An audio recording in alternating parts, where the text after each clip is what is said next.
क्या आपने कभी सोचा है कि महाभारत के युद्ध के पीछे कोई और गहरा रहस्य हो सकता है? क्या आप तैयार हैं एक ऐसे रहस्य को जानने के लिए जो इतिहास के पन्नों में दबा हुआ था? वह शस्त्र जो यदि अर्जुन के हाथ में होता तो युद्ध की दिशा बदल जाती, लेकिन अर्जुन ने कभी इसका इस्तेमाल क्यों नहीं किया? आज हम आपको बताएंगे महाभारत के सबसे अज्ञात और सबसे खतरनाक रहस्य के बारे में, जिसे हर कोई भूल चुका था। वीडियो को अंत तक देखें, क्योंकि कहानी में एक बड़ा ट्विस्ट आने वाला है। महाभारत के युद्ध के बाद जहां हर कोई कौरवों और पांडवों के संघर्ष को याद करता है, वहीं एक गहरा रहस्य छिपा था। वह रहस्य एक शस्त्र का था जिसे भगवान श्री कृष्ण ने अर्जुन को दिया था। यह शस्त्र किसी भी सामान्य अस्त्र से अलग था। यह था अज्ञेय अस्त्र, एक ऐसा शस्त्र जो किसी भी शारीरिक रूप में मौजूद नहीं था, बल्कि यह मानसिक शक्ति से जुड़ा था। श्री कृष्ण ने इसे अर्जुन को युद्ध के आखिरी समय में इस्तेमाल करने के लिए दिया था, लेकिन अर्जुन ने कभी इसका इस्तेमाल नहीं किया। क्यों? क्या उन्हें इसके खतरनाक प्रभाव का अंदाजा था या फिर कुछ और कारण था? क्या आपने सोचा है कि अर्जुन ने उस शस्त्र का इस्तेमाल क्यों नहीं किया? क्या यह एक शक्ति थी या फिर एक शाप? जानने के लिए वीडियो को अंत तक देखें, क्योंकि रहस्य अब और गहरा होता जा रहा है। एक रात अर्जुन ध्यान मग्न थे और तभी उनकी आत्मा में एक रहस्यमय आवाज गूंज उठी। क्या तुम तैयार हो? यह आवाज न तो श्री कृष्ण की थी, न ही किसी देवता की। वह एक प्राचीन शक्ति की आवाज थी जो किसी समय महाभारत के युद्ध में शामिल हो चुकी थी। यह आवाज अर्जुन को एक खतरे का संकेत दे रही थी। अर्जुन ने वह मंत्र याद किया जो श्री कृष्ण ने उन्हें दिया था। उस मंत्र को बोलते ही वह शस्त्र अस्तित्व में आ सकता था, लेकिन इसका परिणाम क्या होता, इसका अनुमान अर्जुन के पास नहीं था।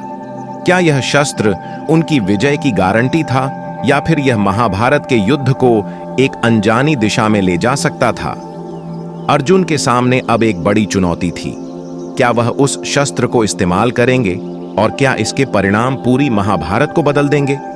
जानने के लिए इस वीडियो को अंत तक देखें। अर्जुन के मन में खलबली मची हुई थी।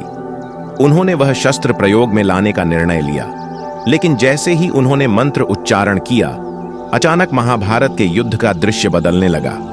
वह सब कुछ रुक गया, समय थम सा गया। अर्जुन ने महसूस किया कि इस शस्त्र के असर से न सिर्फ युद्ध की दिशा बदल सकती थी, बल्कि पूरी पृथ्वी का भविष्य भी प्रभावित हो सकता था। लेकिन तभी कृष्ण ने अर्जुन को चेतावनी दी, तुम्हारे पास वह शक्ति है, लेकिन इसके परिणाम भयंकर हो सकते हैं। यह शक्ति एक शाप के रूप में भी काम कर सकती है। अर्जुन को एक कठिन निर्णय लेना था। क्या वह इसे युद्ध में इस्तेमाल करेंगे, या फिर इस रहस्य को हमेशा के लिए दफन कर देंगे? क्या आप जानते हैं अर्जुन ने उस शक्ति को क्यों नहीं इस्तेमाल किया? क्या उन्होंने सही फैसला लिया? यह निर्णय ही था जो महाभारत के अंतिम परिणाम को प्रभावित कर सकता था। जानिए अगले हिस्से में। अर्जुन ने फैसला किया कि वह उस शस्त्र का इस्तेमाल नहीं करेंगे, क्योंकि वह शक्ति न सिर्फ महाभारत के युद्ध को बदल सकती थी, बल्कि इसके इस्तेमाल से वह खुद भी अपनी पूरी दुनिया को खो सकते थे। अर्जुन ने श्री कृष्ण से कहा, यह शक्ति बहुत बड़ी है, लेकिन यदि इसका इस्तेमाल किया तो इसका असर न सिर्फ युद्ध पर बल्कि संसार पर भी पड़ेगा। मैं इसे नहीं लूंगा। कृष्ण ने उसकी बुद्धिमत्ता को सराहा, लेकिन उनका चेहरा चिंता में डूबा था। तुमने सही किया अर्जुन, लेकिन तुम्हारी यह निर्णय महाभारत को एक नया मोड़ देगा। वह शक्ति तुम्हारे पास ही नहीं थी अर्जुन, वह शास्त्र हर किसी के पास था, लेकिन उसे समझने वाला कोई नहीं था। क्या अर्जुन का फैसला महाभारत के अंत में सही था, या फिर वह एक बड़ी गलती कर बैठे थे? क्या वह शस्त्र अब भी कहीं दफन है? यह रहस्य आज तक कोई नहीं जान सका। क्या आप इस रहस्य को जानने के लिए तैयार हैं? तो लाइक, सब्सक्राइब और शेयर जरूर करें, और अगले वीडियो में हम इस गहरे रहस्य का पर्दाफाश